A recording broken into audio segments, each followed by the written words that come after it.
Last place on the ladder beating first place on the ladder. It certainly is the ultimate upset, as it only happened 5 times in the past 32 years, as the occurrence truly shocked rugby league fans. For this list, we will only be considering matches from 1990 to 2022 and will not be considering salary cap affected teams. For example, the Warriors started the 2006 season on -4 points and beat the first place Knights in a round 4 clash. This, along with other salary cap affected teams such as the Bulldogs in 2002 and the Storm in 2010, will both not be considered for this list. You can actually find out more information about these scandals by watching our video of the 10 biggest cheating scandals. The link will be in the description. So, this is greatest game of all, and these are 5 times last place beat first place. Number 5, the Seagulls versus the Reds in 1996. We go back to the 1996 ARL competition where the first place and eventual premiers Manly Seagulls faced off against the Western Reds at the Wacker in Perth. Going into the match, Manly were on a 9-game winning streak and the Reds were on a 9-game losing streak. Manly's left edge sparked the first and only try of the first half for Stephen Menzies. More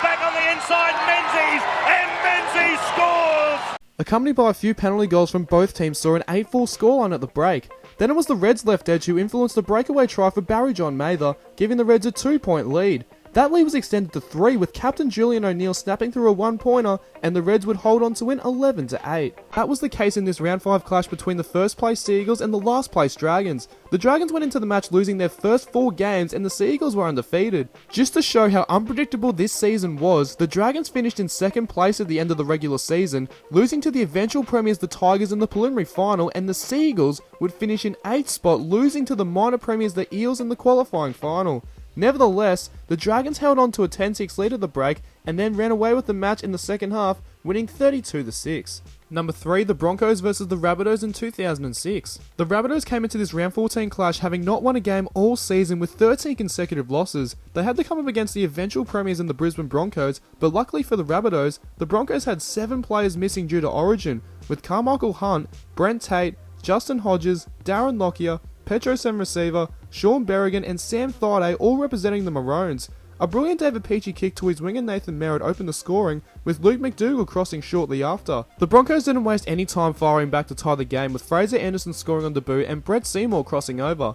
Jamin Lowe scored to give South a 16-10 lead at the break, but Leon Bott scored from a crossfield kick to trail by 2 points. After that, it was all the Rabbitohs, with Nathan Merritt and Luke McDougall grabbing their doubles, and this sneaky try to seal the game. The ball has been stripped. Here goes South Sydney!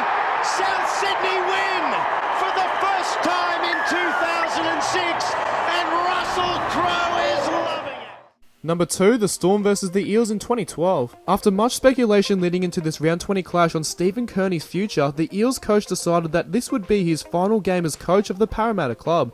Both teams came into the match on a 3-game losing streak, but the first place Storm were without their star fullback Billy Slater due to a knee injury, and the last place Eels welcomed back Jared Hayne from his foot injury suffered in Origin 3. Hayne didn't waste any time to make an impact, setting up both first half tries for the Eels, being Ken Seo and Ben Smith. They changed the point of the attack. It's Hayne kicking early in the tackle count, coming through. Rory Cross-Jason scored for the Storm just before half-time, with the Eels leading 10-6 at the break. With 10 minutes remaining, Chris Sando took on the line to pop a pass away to Nathan Highmarsh. Unfortunately, Jared Hayne would suffer from another injury, ending his season, which allowed Ryan Hoffman to score in the corner with 3 minutes remaining. But the Eels were able to hang on and upset the eventual grand final winners.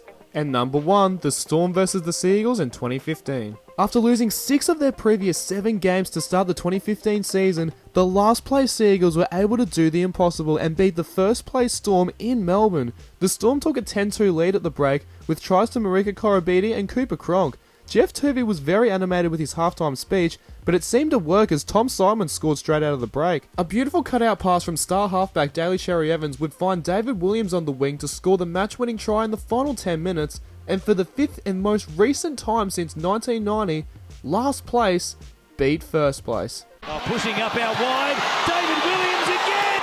Manly take the lead! So, what did you think of our list? Let us know your thoughts in the comments below, chuck us a like on Facebook and this video, follow us on Instagram and subscribe to our channel for more Rugby League Countdowns.